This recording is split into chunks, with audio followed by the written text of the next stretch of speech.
Oo, takot ako sa multo. Takot ako sa mga bagay na hindi nagagawang makita ng aking mga mata. Takot ako sa mga bagay na bigla-biglang nagpapagalaw ng isang bagay sa aking tabi. Takot ako sa isang bagay na nagpapalamig na lang bigla. Takot ako sa aking mga naririnig kahit na wala naman akong kasama sa kwarto. Takot ako sa multo. Ngunit may nakilala akong katulad lamang ng kinatatakutan ko. Multo. Hindi ka naman lumilipad sa ere o bumubulong sa aking tenga ng bigla. Hindi ka naman nakatago sa dilim, ngunit nagawa mo pa ring takutin ang puso ko. Noong una pa nga ay hindi ko agad napagtantong isa ka pala. Hindi ka naman kasi nakakatakot, hindi nakakasulasok ang iyong panlabas na anyo. Ngunit mas nakakatakot ka pala kaysa sa inakala kong itsura ng multong maaaring manakot sa akin sa gabi. Nagpapakita ka.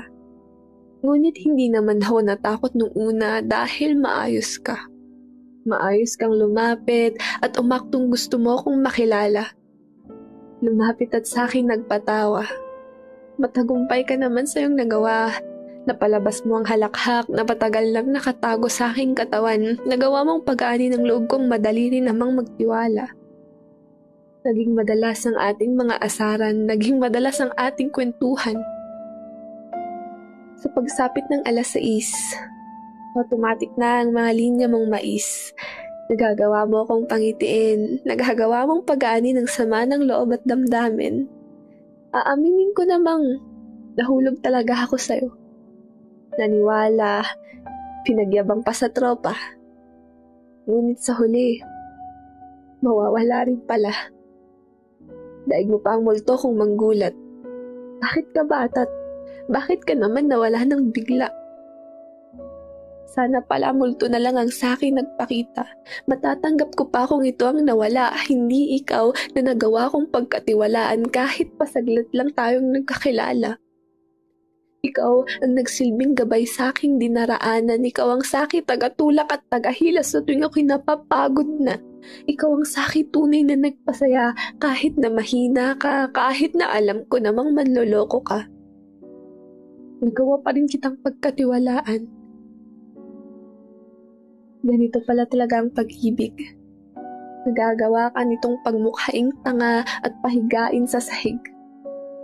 Naniwala ako na paniwala mo kung mananatili ka na hindi ka mawawala katulad ng iba.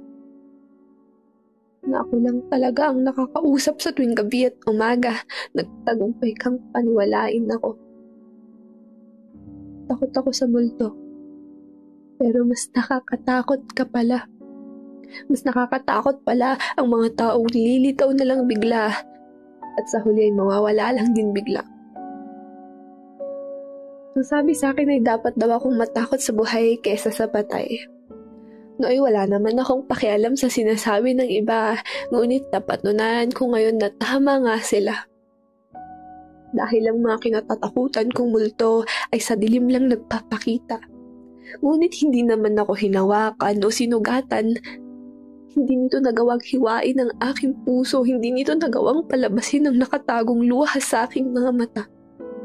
Hindi ako nito nagawang saktan ng paulit-ulit hanggang sa ako'y mapahiga. Dapat pala ay sa'yo na lang ako natakot nung una.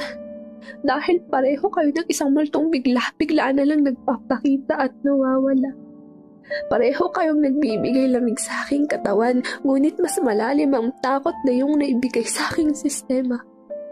Mas malaki ang iyong impluwensya upang ako'y magbigay ng sumpa. Nagpakilala ka pa. Kung mawawala ka rin naman pala.